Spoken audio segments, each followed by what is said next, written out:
ఉదయం దేవుని వాగ్దానం. నీకు వాగ్దానం ఇచ్చిన దేవుడు నమ్మదగినవాడు, నిన్ను విడువడు, ఎడబాయడు. ప్రైజ్ ది లార్డ్ అండి. Good morning. అందరు బాగున్నారా? ఉదయకాల సమయంలో ప్రతి ఒక్కరికి కూడా ఉదయకాల శుభములు తెలియజేస్తూ ఉన్నాను. దేవుడు మిమ్మల్ని మీ కుటుంబాలను దీవించి సకల సమృద్ధి చేత ఆశీర్వదించును గాక. ఆమేన్. ప్రతిరోజు వాక్యాన్ని చదువుతూ ఉన్నారా? ప్రార్థన చేస్తూ ఉన్నారా? చాలా మంది జీవితాల్లో ఇవి రెండు గాక అన్ని ఉంటాయండి. దాని ద్వారా నష్టపోతున్న వారు ఎంతో మంది కదా. కానీ మనం అలా ఉండడానికి వీల్లేదు. దేవుని బిడ్డలంగా దేవుని మాటలు ధ్యానిస్తూ ప్రార్థన చేస్తూ ప్రతి పరిస్థితి పైన నిలబడి పోరాడదాం. యుద్ధము యెహోవాదే. ఆమె మరి ఏ ఉదయకాల సమయంలో ఆలస్యం చేయకుండా దేవుని మాటల్ని అందరం కలిసి ధ్యానిస్తూ ముందుకు సాగుదామా? యెషయా గ్రంథం 40:31 ద్వారా ఉదయకాల సమయంలో ప్రభు మనందరితో మాట్లాడుతూ వస్తూ ఉన్నారు. యెహోవా కొరకు ఎదురు చూచువారు నూతన బలము పొందుదురు, వారు పక్షిరాజు వలె రెక్కలు చాపి పైకి ఎగురుదురు, అలయక పరుగెత్తుదురు, సొమ్మసిల్లక నడిచిపోవుదురు. ఆమె దేవుని నామానికి మహిమ కలుగును గాక. అలయక పరుగెత్తుదురు, ఆమె సొమ్మసిల్లక నడిచెదరు. ఎలాంటి అలసట, ఎలాంటి కష్టం వచ్చినా, ఎలాంటి భయంకరమైన పోరాటాలు వచ్చినా, ఎలాంటి భయంకరమైన శ్రమలు వచ్చినా ఈ యెహోవాని ఆశ్రయించే వారికి మరి అద్భుతకరమైన మేలండి. ఆమె దేవుని నామానికి మహిమ కలుగునక. అందుకనే ఈ మాట, దేవుని కొరకు ఎదురు చూచువారు నూతనమైన బలాన్ని పొందుకుంటారు. అదేనా? చూడండి, ఉదయకాల సమయంలో నూతనమైన బలము మన జీవితంలో మనం పొందుకోవాలంటే అనగా చూడండి, కష్టాలు మనిషి జీవితంలో తప్పవు కదా. కష్టాలు లేకుండా ఎవరున్నారు? కన్నీరు లేకుండా ఎవరున్నారు? శ్రమలు లేకుండా, ఇబ్బంది లేకుండా ఎవరు ఉన్నారు? అన్నీ ఉంటాయి. కానీ క్రైస్తవుడు దేవుని వైపు చూచినప్పుడు మరి నూతనమైన బలాన్ని పొందుకుంటాడు. ఆమేన్. ఎన్ని పోరాటాలు వచ్చినా నిశ్చయముగా నిలబడతాడు. ఆమేన్. ఊరికే పరిస్థితులను బట్టి పడిపోరు, చెదిరిపోరు.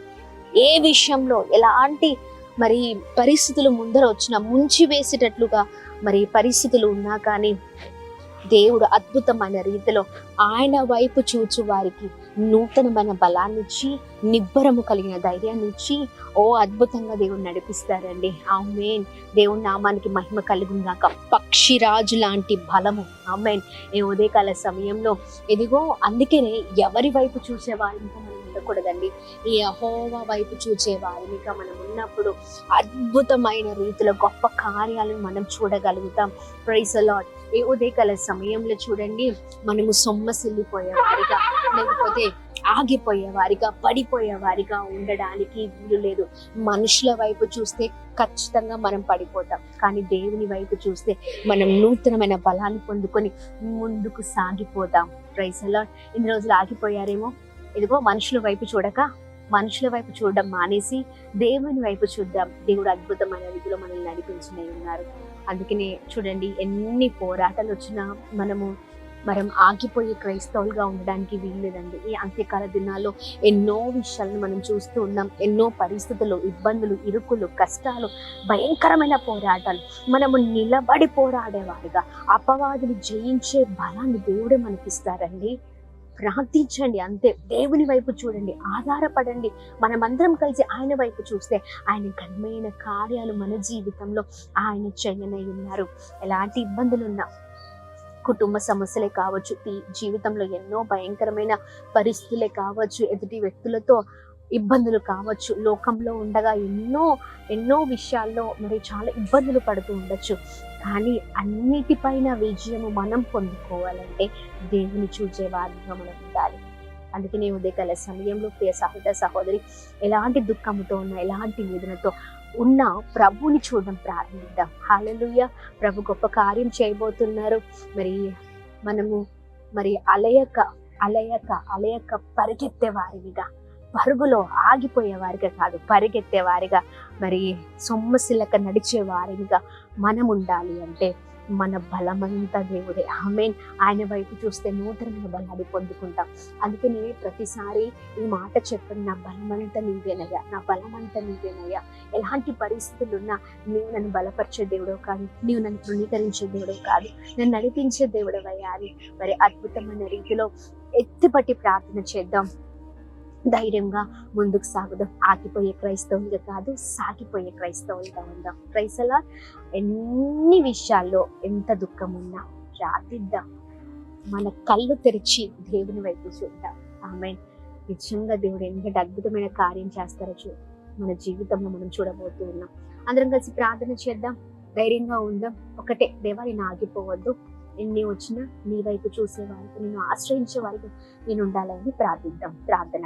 అద్భుతమైన దేవుడవయ్యా, చాలా చక్కగా ఈ ఉదయకాల సమయంలో మా అందరితో మీరు మాట్లాడుతూ మమ్మల్ని బలపరుస్తున్నందుకు స్తోత్రం. మీ బలమైన కార్యాలు మా అందరి జీవితాల్లో జరుగును కాక, మీ వైపు చూసే వారిగా మేము ముందుకు సాగుదుము కాక. సహాయం చేయండి అయ్యా, సహాయం చేయండి, కృపచిత నడిపించండి. మేము ఆగిపోవడానికి వీల్లేదయ్యా, మేము సాగిపోవడం కృప చూపించండి. పరిస్థితులను జయించే శక్తిని, బలాన్ని మనలో నింపండి. అలసిపోకుండా, సొలిసిపోకుండా, సొమ్మసిల్లకుండా ఆయా పరిస్థితి రాగానే మిమ్మల్ని ఆశ్రయించే వారిగా మేము మా కుటుంబాలు ఉండునుగా అని ప్రార్థిస్తున్నాం. ఎంతమందితో ఉదయకాల సమయంలో మీ మాటలు ధ్యానిస్తున్నారో ప్రభా, ప్రతి ఒక్కరి జీవితాల్లో మీ వాక్యము ఫలభరితంగా ప్రభా ఉండుట కృప చూపించమని వేడుకున్నాం. సహాయం చేయండి. ప్రతి ఒక్కరి కన్నీళ్లను మీరు తుడవండి. అలాగే మేము ప్రార్థిస్తున్నాం, నమ్మకమైన వారికి మీరు నిలబడ్డ కృప చూపించండి అయ్యా. ఎంతమంది అయితే మీ సహాయ స్థితిలో ఉన్నారో అయా, అందరిని మీరు జ్ఞాపకం చేసుకోండి. మీరు తోడుగా ఉన్నది మంచి ఆరోగ్యం, ఎంతమంది అనారోగ్యంతో ఉన్నారు మంచి ఆరోగ్యం, క్షేమం కలుగును గాక, నెమ్మది సమాధానం కలుగును గాక. అలానే ఉదయకాల సమయంలో birthdays, marriage days, special celebrate చేసుకున్న వారందరి పట్ల మీ దయను, మీ కృపను, మీ కనికరాన్ని నిండుగా కుమరిస్తూ అందరినీ బ్లెస్ చేయమని యేసు పరిశుద్ధ నామంలో అడిగి వేడుకొని పొందుకొని నామ తండ్రి. ఆమేన్, ఆమేన్, ఆమేన్. అందరికీ praise the lord. God bless you. దేవుడు మిమ్మల్ని, మీ కుటుంబాలను దీవించి సకల సమృద్ధి చేత ఆశీర్వదించిన గాక. Praise the lord.